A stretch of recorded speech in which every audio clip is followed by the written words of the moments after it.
What is going on, Stacking the Box? It is Mike Luciano back with yet another Week 13 NFL recap on Stacking the Box. We'll take a look back at all the biggest games from last week, and we'll check out the Cincinnati Bengals and the Jacksonville Jaguars with them playing on Monday Night Football.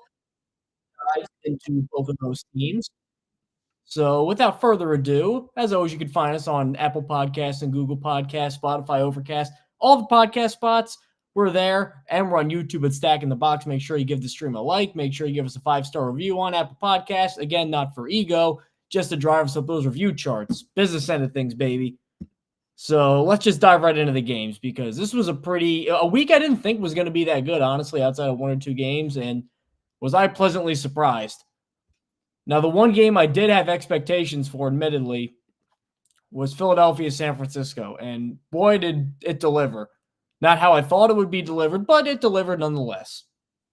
Niners crushing, obviously, and I'm trying to figure out which team this is about more. Is this more the Niners winning or the Eagles losing?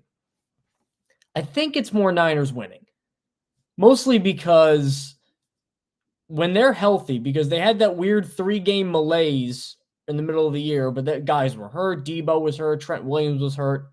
That wasn't the full strength Niners. This is the full strength Niners.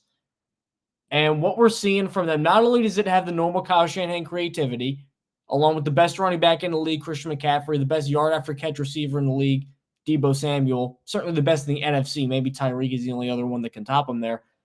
A defense that's aggressive, that's getting to the quarterback.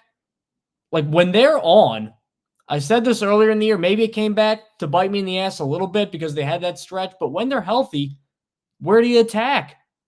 They're strong everywhere, really strong everywhere, and experienced. The biggest thing for them, too, though, is obviously the Brock Purdy discussion is going to dominate any 49ers talk, and he's certainly improved. You can't look at the numbers and say he's not improved or he's not playing well, because he is. Now, I don't think he's doing it on the same degree of difficulty that everybody else, I think, of his ilk is, because everybody else doesn't have probably the best offensive mind working today, the best collection of skill players, a tremendous offensive line, and all of them just work in harmony together. Like, he didn't complete a pass, I believe, over 20 yards in the air against Philadelphia, which is weird because he leads the league in air yards, or he's close to the league lead in air yards, but he's doing what's asked of him. He's executing a system flawlessly, perfectly. So I don't want to call that a negative. I can't call that a negative. All he's doing is putting up historic numbers.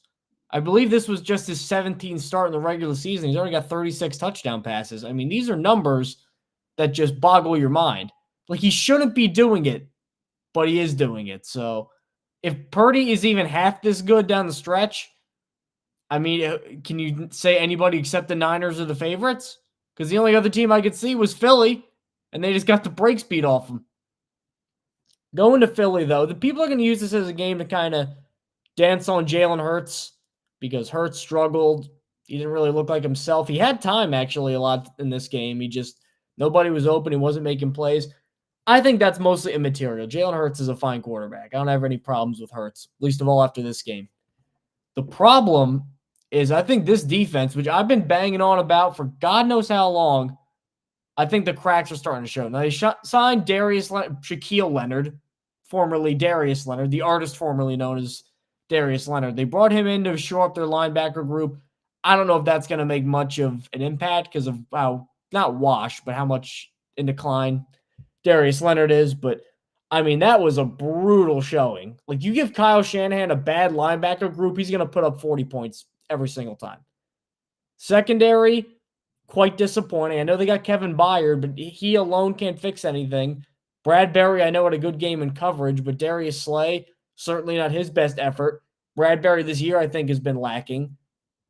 The defensive line is great, but, when you protect Brock Purdy like the Niners did, the flaws and the foibles of this system really come into play. Eagles will be fine generally. I don't know if they're quite in danger of losing the division lead to Dallas just yet. Next week will be very telling because they get Dallas. Hurts will be playing through something. It'll be on the road.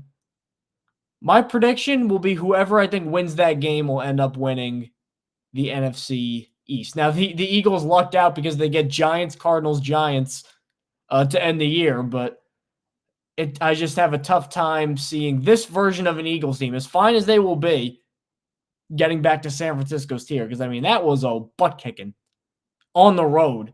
Tough environment. Dre Greenlaw ejected. And they just whooped them. That was a statement game. As much of a statement game as I think you'll see in the NFL this year. So back to the stock report, where we figure out who's going up and who's going down, who's thriving and who is making my eyes bleed. We'll get to that later because there were some, let's call them defensive battles in the score sheet this week. But stock up, and boy, do I have to eat some crow because I talked a lot of crap about Jordan Love. He's legit. He's a franchise quarterback. He's a guy that Green Bay can lean on for 3-4 years. He's earned the benefit of the doubt in that regard. Because Jordan Love was bad earlier in the year against some bad defenses. Then he starts waking up a little bit against some beatable teams. You're like, all right, getting some momentum. And then he has this game. Prime time, Patrick Mahomes, good defense, Taylor Swift in the building. Darts. All night long. Boom, boom, boom, right where I want it. And the biggest thing, too, for him is the accuracy is just so much better than it was earlier because the arm talent was never the concern. The reason he got picked in the first round, despite being bad as last year in Utah State, and we're just going off 2018 Utah State film from a coach who left, the reason he got picked that high is because of the arm, because he's got a howitzer. Now that he's pairing that with more experience and ability to kind of read defenses and be a little more calm, and now he's just finding guys more accurately, plus the emergence of some of his young targets, Christian Watson, Jaden Reed, Romeo Doubs. Like, they got a real offense there. Shout out to Matt LaFleur, man, because Matt LaFleur was looking a little fugazi early in the year, shutting me up. In this game, too, I know people want to say what a great defensive performance from Green Bay, and I get that. I really do, but, man, the Chiefs, something's up with the Chiefs' offense. Patrick Mahomes is still QB1 across the league. He's still Patrick Mahomes. Rings, MVPs. He's going to be up there emeritus until he's gone. But this is not an excuse. I think this is more of a reason. I mean, this is certainly the worst team he's had to work with. When you pair not replacing Tyreek Hill adequately after not paying him, which was the first mistake, hoping that guys like Sky Moore and Kadarius Toney could replace him, and then you get Matt Nagy as your offensive coordinator. I mean, I was not the biggest fan of Eric Bieniemy as a coaching candidate because I've been one of those guys who thought, well, if you've been interviewed 20 times and nobody's hiring you, all right, something's up. But, man, Eric Bieniemy looks like Bill Walsh compared to Matt Nagy. How the hell was he winning games with the Bears? Because this is just unworkable. Patrick Mahomes, the most talented, best arm in the league, Patrick Mahomes has the highest percentage of his yards. Oh, my goodness. Highest percentage of his yards coming after the catch in the league. Patrick Mahomes. You're Matt Nagy. You can't figure out how to use Patrick Mahomes correctly? You talk about an indictment on your coaching skill. I mean, that does it right there. I would be stunned if he's back.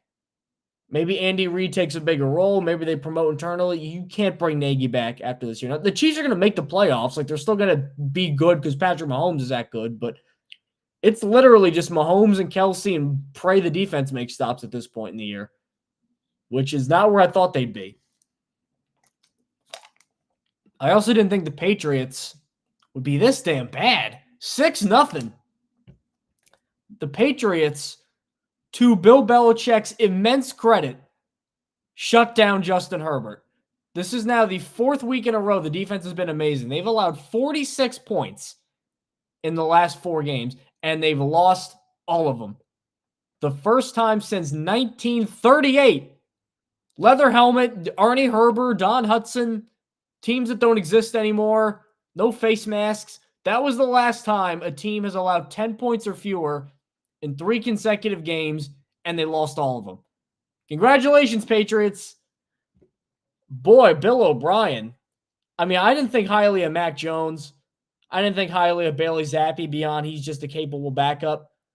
But I thought, man, Bill O'Brien with Mac Jones could at least give you a functional NFL offense, which they didn't have last year. It's worse than last year. It's worse.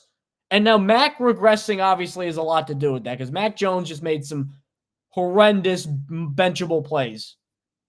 But I mean, Bill O'Brien, you can't get a point. You can't get double-digit points for a guy who was an okay head coach and I think helped Deshaun Watson became what he became in Houston.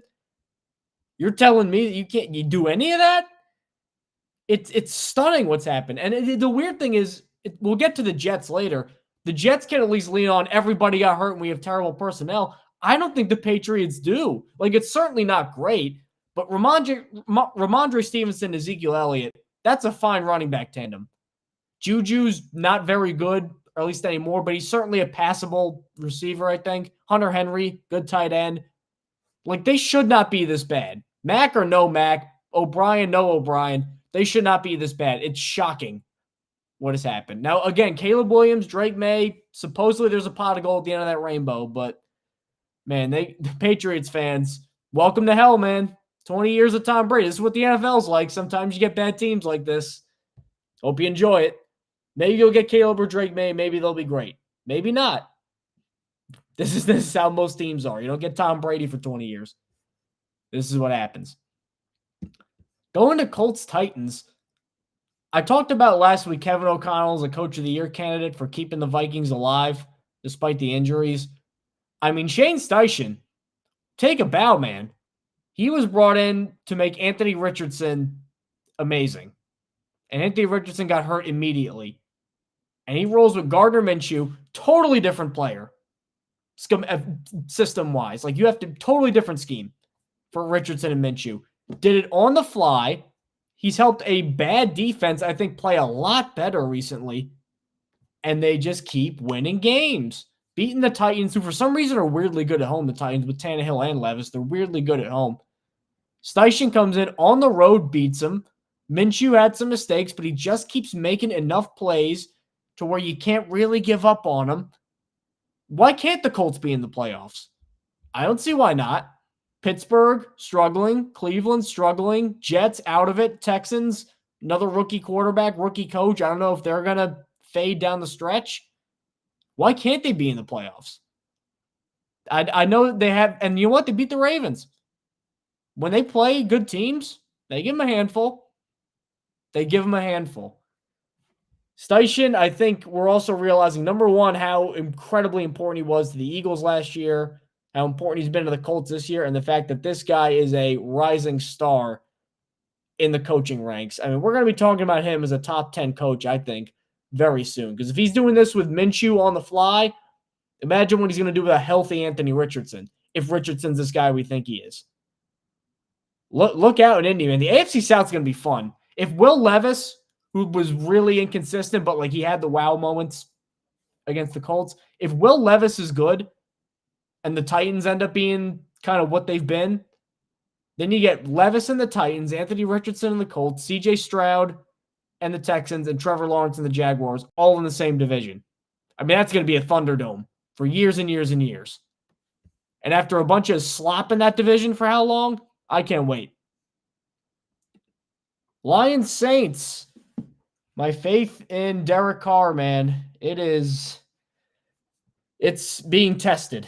Now, if you look at the numbers and actually some of the tape that I've seen, like the All-22 I watched a little earlier from Lions Saints, when Derek Carr had to make some plays, he did.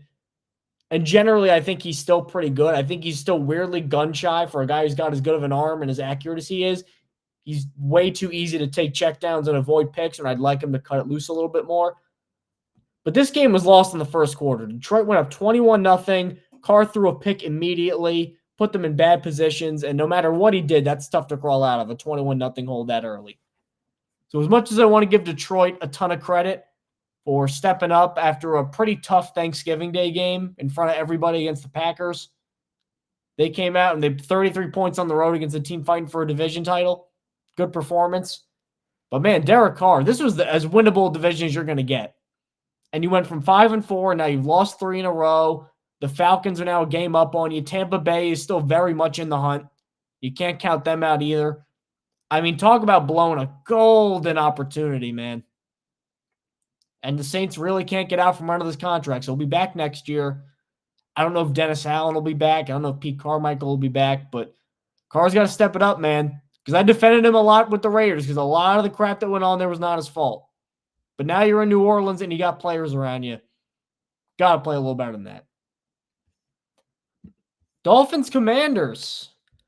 This looked like, at the surface, it's like, what kind of take do you have from this game? Well, in a year where quarterback play, I still think the demise of the quarterback's exaggerated. I just think defenses are so much better right now with athletes and schematically because there's so many defensive coordinators that know how to stop Shanahan McVay stuff. But in a year where the quarterbacks aren't putting up, 5,000 yards all the time, those sort of gaudy numbers, this is the year I think you can win an MVP and not be a quarterback. And if Christian McCaffrey doesn't win it, because I think McCaffrey might now be the best offensive player in the league in terms of just what he brings to the table, I don't see a reason why Tyreek Hill can't win MVP. He's going to get 2,000 yards. When he's not in, Tua looks much worse. Tyreek Hill is having, if he keeps this up, I don't think there's going to be any doubt it'll be the best season a wide receiver's ever had. So if he keeps this up, and the Dolphins, who currently are the 1 seed right now in the AFC, if they keep this up and they keep winning and he's a 2,000-yard guy, how do you not give him the MVP? Because everything they do on offense stems from Tyreek. He's either getting the ball and running 80 yards on a big play, or he's not getting the ball. Everybody's freaking out about him. And then Jalen Waddle or Raheem Mostert's wide open. Do you know Raheem Mostert has 16 touchdowns this year? You think that happens if the threat of Tyreek Hill in the passing game doesn't open up a bunch of light boxes for Mostert and the rest of the running backs like Devon A-Chain? Tyreek Hill, man, I know it was the Commanders' defense. Terrible secondary. Just fired Jack Del Rio, which, by the way, good job, Ron Rivera. You trade away all Jack Del Rio's players, and then you fire them. And then the defense is just as bad after you fire them. It's a masterful gambit there, Ron Rivera. I get that all the level of competition stuff, but Tyreek Hill is playing at a level very few receivers have ever reached. Ever. It's fun to watch.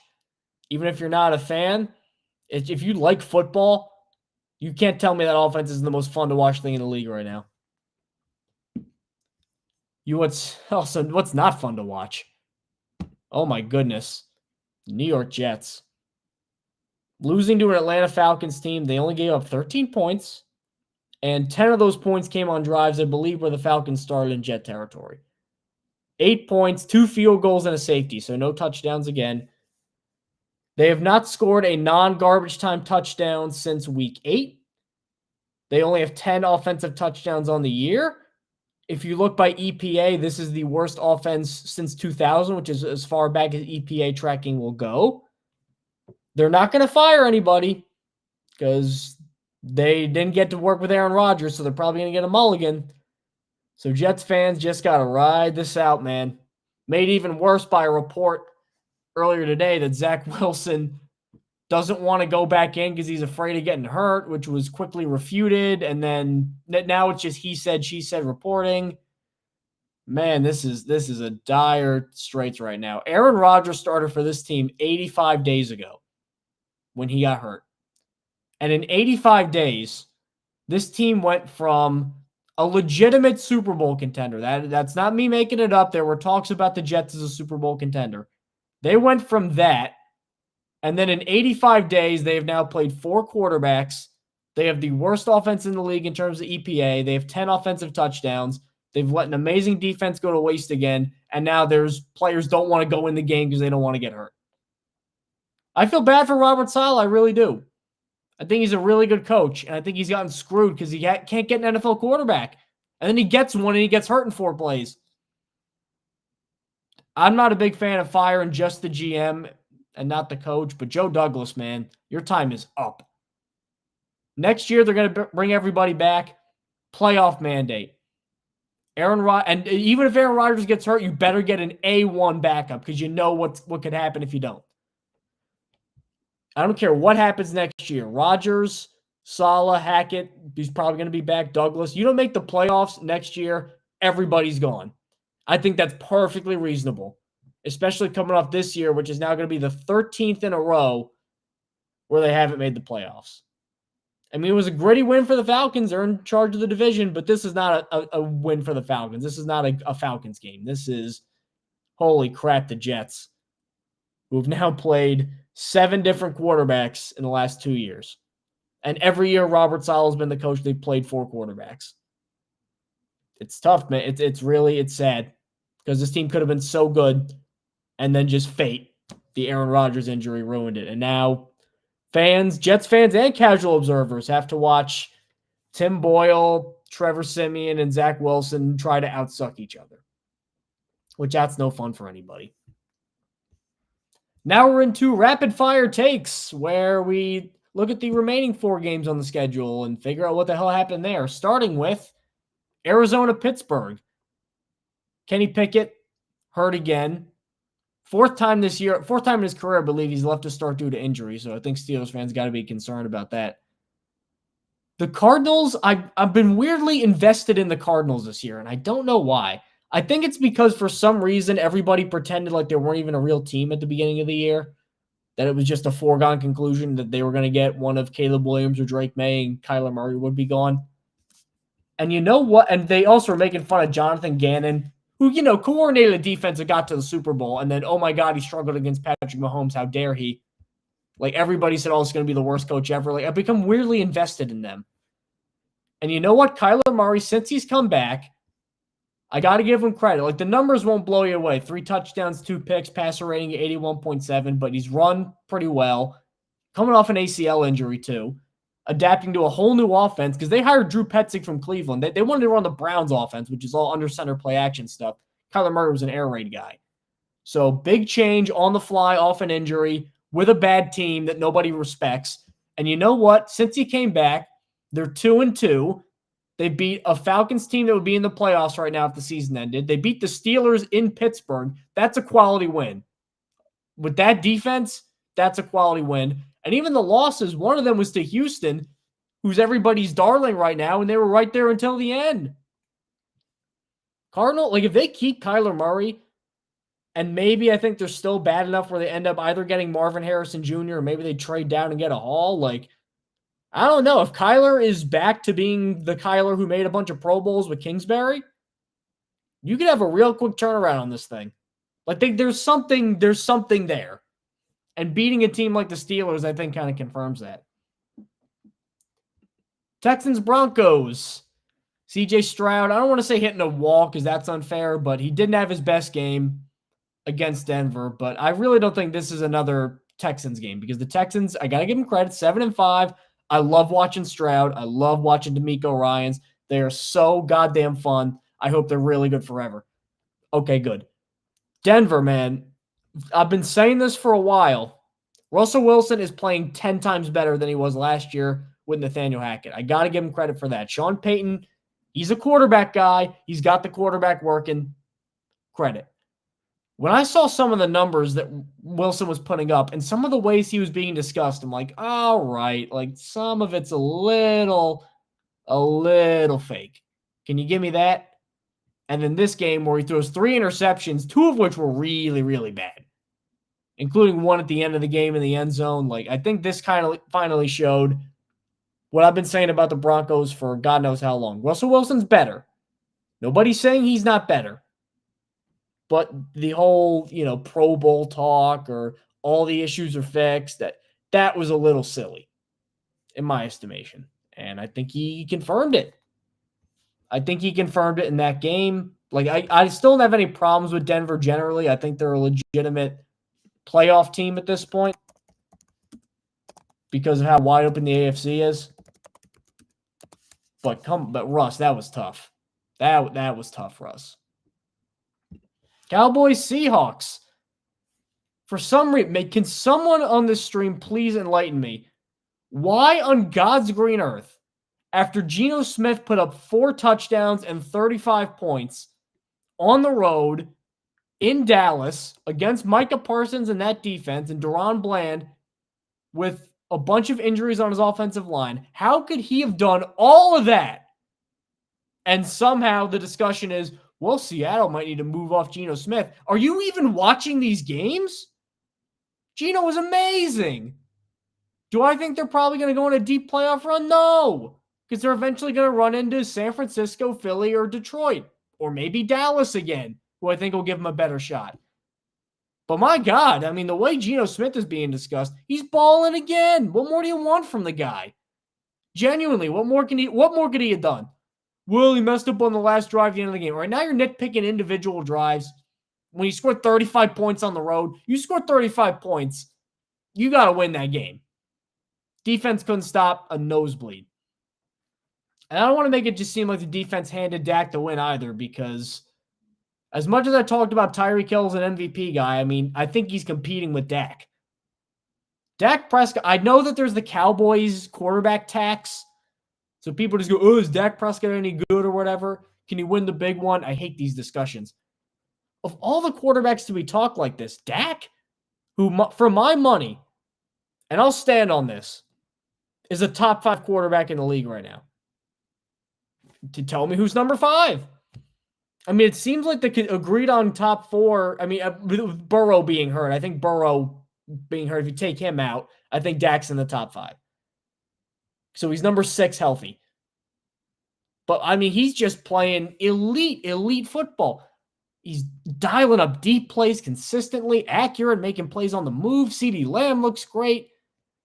What more do you need to see from the guy? Like, I get hating on him if you're an Eagles fan or an NFC East fan or a Commanders fan. I get that because that's just fandom. But the fact that he can't be discussed as an elite quarterback after this season boggles the mind. He's got Brian Schottenheimer and Mike McCarthy, for crying out loud, as his coaches. And he's killing it as a quarterback. I have so much respect because I could not deal with 1/100th of the things Dak Prescott deals with that are completely without any basis in reality.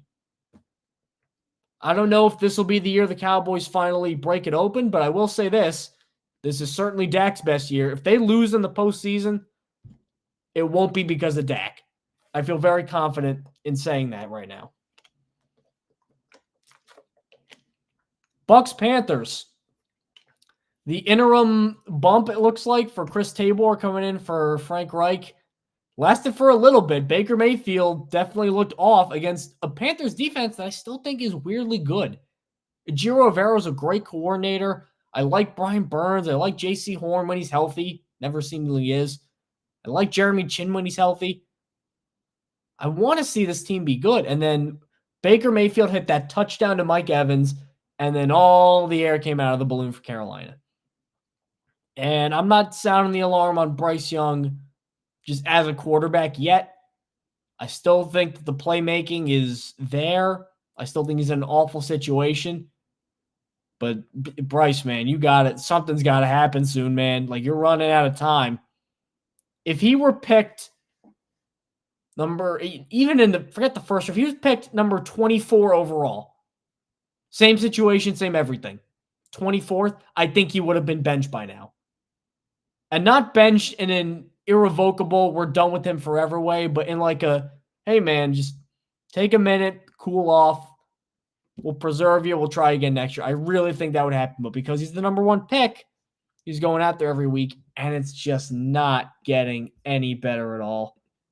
I feel bad for him. I really do. Because I think that there is a way where he can be a really good quarterback. But also, I kind of don't know what Carolina was thinking taking. I thought he'd be a first-round pick. I had him as my number 11 player in the draft this year. I fell in love with the accuracy and the playmaking, but when you get either the finished product, Stroud, who's had all the college year success that Bryce Young has had, and he's got the better measurables, so that's the finished product guy, Stroud, or the upside guy, Anthony Richardson, who didn't have the numbers, but is literally the most athletic quarterback that's ever been tested. Just a freak. The fact you had both of those guys available, and then you take a 5'10", generously 195-pound quarterback that doesn't have tremendous arm strength, number 1, that's where the fault comes in. And I know David Tepper is an impatient owner, but he's been weirdly patient with Scott Fitterer, man, who's done nothing. If Bryce Young fails, Carolina is going to be in such a deep hole. It's going to take so damn long to dig out of that, even in a bad division. The Desmond Ritter's Falcons are leading the division. They had a home playoff game if the season ended right now. That's how wide open things are. And I still don't feel confident in Carolina doing anything right now with Bryce Young. Maybe things will change next year. I don't know who they'll hire. I don't know who would want to take this job either. Because that number one, you have a ton of pressure on you immediately. You have an impatient owner that'll fire you very soon. And you got to make Bryce Young a historic outlier at the quarterback position size-wise. At least Kyler Murray was a once-in-a-generation athlete who got picked top 10 in football and baseball. Bryce Young doesn't have that. You have to make him work. And if you don't make him work, like Frank Reich, you're going to get canned. Not an attractive situation, man. As much as I want to come out here and talk about how great Baker Mayfield's been this year, I think Tampa's going to bring him back again, and they still are very much alive in the NFC South.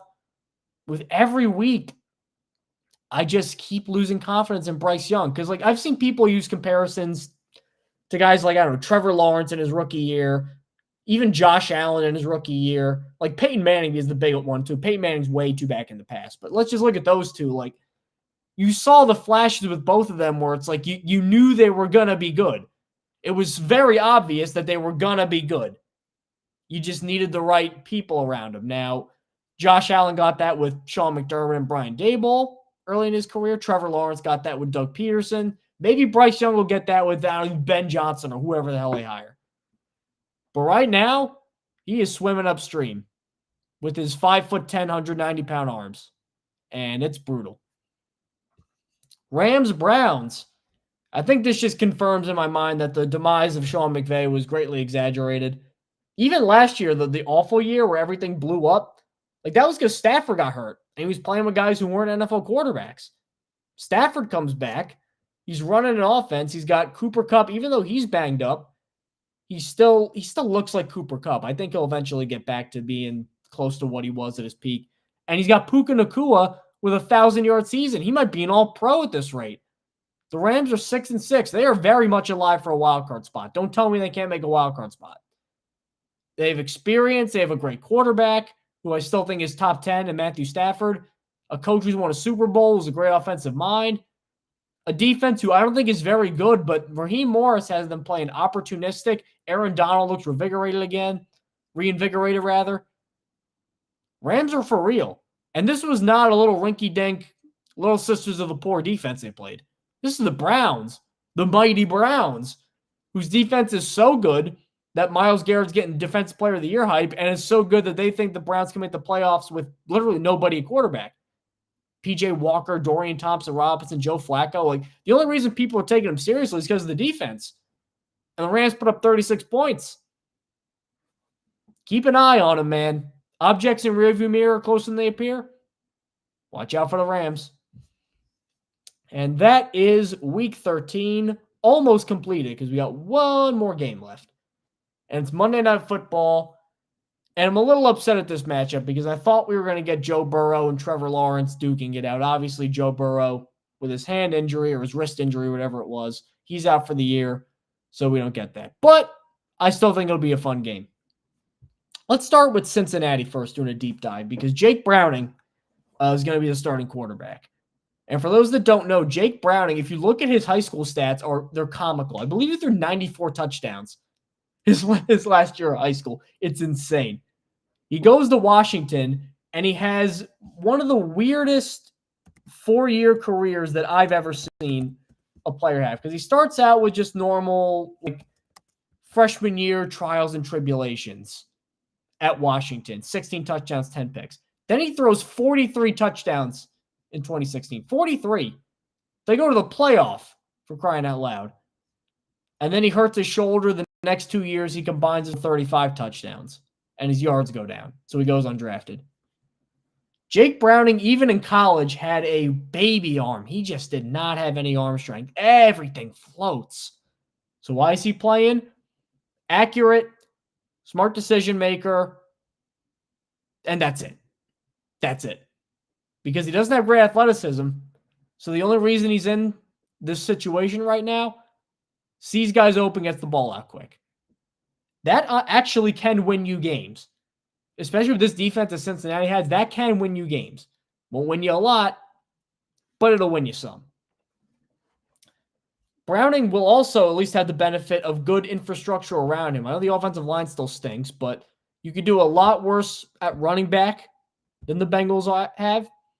You certainly can do a lot worse at wide receiver. I mean, Jamar Chase is still going to be out there. There's ways that Jake Browning can actually craft a winning game plan. And you know what? All he's got to do is just don't turn the ball over. This is going to sound like conservative coach speak, but there's a formula. Don't turn the ball over. Let the defense make plays. I think he might be able to do it. I don't know. I just have a hard time believing that a guy like Zach Taylor, offensive coach, is at least not going to have a somewhat creative game plan for Jake Browning. Now, the Bengals defense is going to be what wins this game. And it's almost like they called the no-name defense back in the 70s with the Dolphins, because I believe they only had one Hall of Famer on it, Nick Bonacati, and then a bunch of above-average guys all around it. Jake Scott and Dick Anderson and Manny Fernandez. It was a kind of a motley crew of guys, but they all worked and they were awesome together, just perfectly complementary. That's what the Bengals have done with guys like Trey Hendrickson, Logan Wilson, even the secondary, which is much better than it was. They don't have a ton of stars, especially since Jesse Bates left, but they just keep making plays over and over again. And I give a lot of credit for that to Lou Anarumo. 57 years old. I know he's bounced around a little bit, but he's been their defensive coordinator since Zach Taylor's been the coach. And it seems like he's, I think, finally going to get his chance to be a head coach this year. Now, he came close in the last cycle because him and I believe it was him and Jonathan Gannon who were the finalists for the Cardinals job, and then they went with Jonathan Gannon. But Anarumo's out there now because Joe Burrow, for as much as there's, Joe Burrow in the postseason and all that, like, if you look at Burrow's postseason numbers, they're not, like, mind-blowing. Like, they're just kind of okay. The defense has stepped up all the time. It's like when they need to, when they start slow and they need to win a bunch to get back into things, when they need to go on the road and take down tough teams, Anarumo always has a good game plan. I give him a ton of credit for that. And that's why Jacksonville cannot look past this game. This is a really tough defense that I think could give Doug Peterson a lot of problems if they execute properly.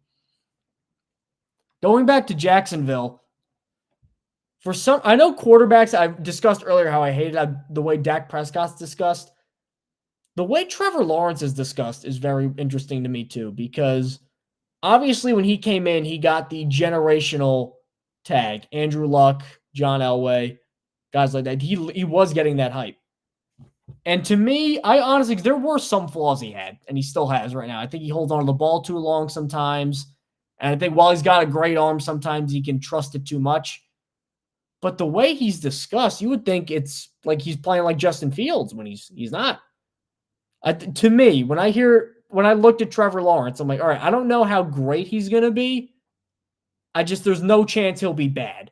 I think that's the way I viewed him. And the first year he was bad, but again, you could see the flashes and you knew if you got a guy around him that things would be better. And you know what? They got a guy around him, Doug Peterson, who helped make Carson Wentz an MVP candidate and Nick Foles a Super Bowl champion. That's a good guy to have in your corner. And they got him players. They got Christian Kirk. They got Evan Engram. They got Calvin Ridley. I think Ridley's a tad overrated, but that's certainly a pretty good skill position group. They get ETN in the draft. ETN's been one of the best running backs this year. His old college teammate at Clemson. The infrastructure for Jacksonville, the offensive line's pretty good too, I got to say. Jacksonville's personnel is certainly not elite, but it's above average. Jacksonville's like above average in pretty much everything. I don't think there's an area they're elite. I don't think Lawrence is an elite quarterback yet. I don't think that the defense is elite in any particular area, but everywhere they go, it looks like they got some guys. Lawrence, good quarterback. ETN, good running back. Receivers, got him. Tight end, Evan Engram, completely resurgent. Offensive line, Brandon Scherf's been one of the best players this year at his position. I think Anton Harrison, the first-round pick, has been a really nice right tackle for them. On defense, yeah, they got some flaws, but you know what? Trayvon Walker's coming into his own. Josh Allen's having an amazing contract year, 12 sacks already. I think after a rough start, I think the Devin Lloyd pick is starting to look a little bit better. Oluokun, the linebacker, has been worth every penny they've paid. Secondary's getting a little bit better. They probably need one more guy in the secondary, but that's a nitpicky stuff. Jacksonville, I believe, I could be slightly off. I believe since week 9 of last year, they've lost 3 times to the Chiefs and like twice to everybody else.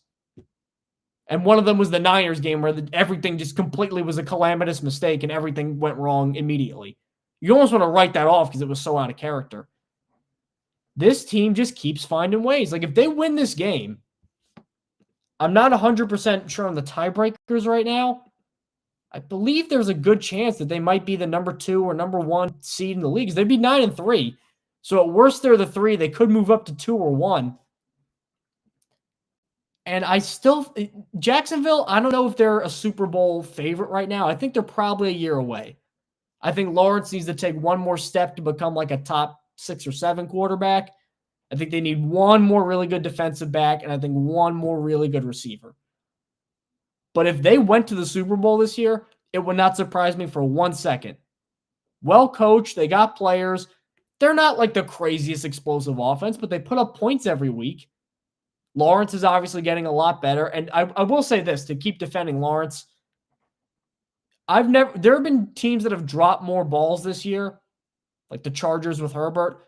The amount of high impact passes that get dropped, like in the Chiefs game where they lost, they only put up like 9-10 points. I counted. There were 4 separate times where a guy had a ball for either a big first down or a touchdown, and he got 1 foot in, not 2. So if they just got a couple extra feet down, and who knows, Jacksonville could have had 2 losses right now, would have been the 1 seed. So if I'm looking at this game, I still think it'll be kind of a close slobber knocker, just because sometimes if you get a defense that can really push back the offensive line a little bit, Lawrence does an Andrew Luck thing and he tries to make a play too much, and that leads to some mistakes. But I think eventually with ETN on the ground and the defense going up against Jake Browning, I think the Jaguars will pull this out. Let's call it like, 20-13, maybe 24-16. I think the Jags move on to 9-3. I think the Bengals, unfortunately, keep sliding further away from a postseason spot, which stinks because I would have liked to see Joe Burrow in the playoffs again, but he got hurt. Jake Browning's in. Them's the breaks in the NFL, unfortunately. So thank you guys for tuning in to the Stack in the Box Week 13 recap. I'm Mike Luciano. As always, you can follow me on Twitter by Mike Luciano. You can check out the Jet Press podcast, and you can subscribe to Stack in the Box on YouTube. We just hit 9,400 subscribers. Mind-blowing. We love the support. Thank you guys so much. You can find us on all the podcast platforms, Apple, Google, Spotify, Overcast. We're on all of them. Make sure to give this stream a like. Until next week, though, I am Mike Luciano, signing off on Stack in the Box.